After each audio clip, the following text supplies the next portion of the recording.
Let's play cricket.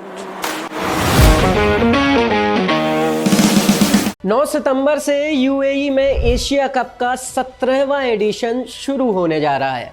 लेकिन ये जानना बेहद दिलचस्प है कि सिर्फ श्रीलंका ही इकलौती ऐसी टीम है जिसने एशिया कप के सारे एडिशंस खेले हैं। सबसे ज्यादा 8 टाइटल्स भारत के नाम है, लेकिन भारत ने एडिशंस अभी तक सिर्फ 15 ही खेले हैं। ऐसा इसलिए क्योंकि भारत ने 1986 एशिया कप में श्रीलंका जाने से मना कर दिया था और कहा था कि किसी के भी साथ हम खेल लेंगे, लेकिन भैया श्रीलंका के साथ नहीं खेल सकते।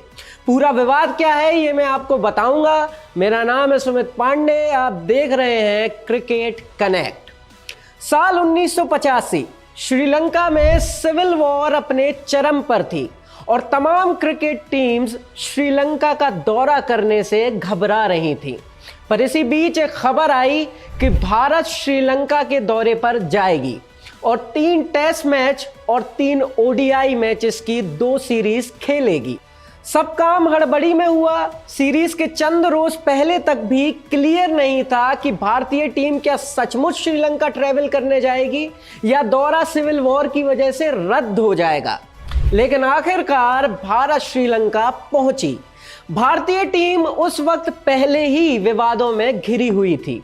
खबर आ रही थी कि टीम के 2 सबसे सीनियर प्लेयर्स सुनील गावस्कर और कप्तान कपिल देव के बीच बहुत कुछ खराब चल रहा है।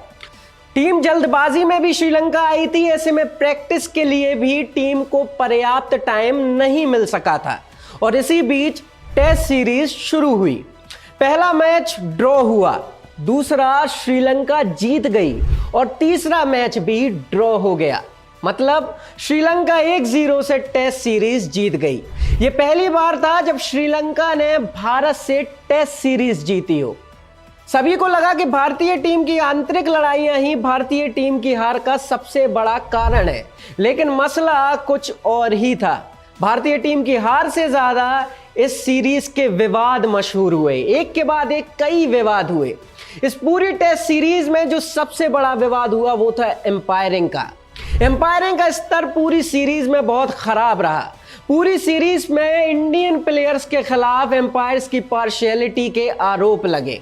श्रीलंका ने जिस दूसरे टेस्ट मैच को जीतकर सीरीज अपने नाम कर ली थी, उस मैच में तो एम्पायरिंग इतनी घटिया थी कि भारतीय ओपनर के श्रीकांत और श्रीलंकन एम्पायर सिलैया पोन्नादुरई के बीच बड़ी बहस भी हो गई। मैदान के बीच में ही हो गई ये बहस, जिसके बाद एम्पायर ने श्रीकांत की बेइज्जती करते हुए कहा कि तुम जाकर खेलो, मुझे मेरा काम मत समझाओ। दरअसल पूरी सीरीज में श्रीकांत को एक ही तरीके से बार बार गलत आउट दिया जा रहा था और इन्हीं डिसीजंस के खिलाफ श्रीकांत ने आवाज उठाई थी और वो बहस हुई। लेकिन बाद में श्रीकांत ने भले ही एम्पायर से माफी मांग ली हो, लेकिन विवाद तो बिल्कुल भी नहीं थमा। यह कहा गया कि श्रीकांत को जानबूझकर बार बार गलत आउट दिया जा रहा है क्योंकि वो तमिल भाषी हैं।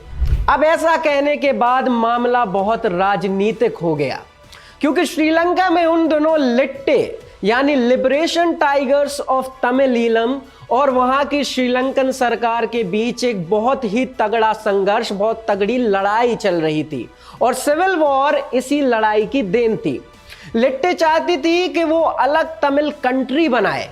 ऐसे में सरकार के समर्थक तमिल भाषियों को कहीं ना कहीं अपना दुश्मन मान रहे थे, उनके खिलाफ थे और इसीलिए आरोप लगा कि श्रीलंकन एम्पायर ने तमिल भाषी श्रीकांत को जानबूझकर नाइंसाफी का शिकार बनाया है, गलत आउट दिया है। श्रीकांत की ऐसी बेइज्जती टीम इंडिया के मैनेजर एमएल जयसिम्हा को बिल्कुल भी रास नहीं आई और उन्होंने तुरंत श्रीलंकन एम्पायर के खिलाफ एक शिकायत दर्ज करा दी और ऐसा करते ही मेजबान श्रीलंकन टीम मैनेजमेंट और इंडिया के बीच विवाद बहुत गहरा गया। आगे के लिए देखते रहिए क्रिकेट कनेक्ट। वीडियो पसंद आया हो तो लाइक और शेयर भी करिए और चैनल। आप सुन रहे थे let's mind more than radio. Follow कीजिए हमें हमारे सोशल मीडिया प्लेटफॉर्म्स पर।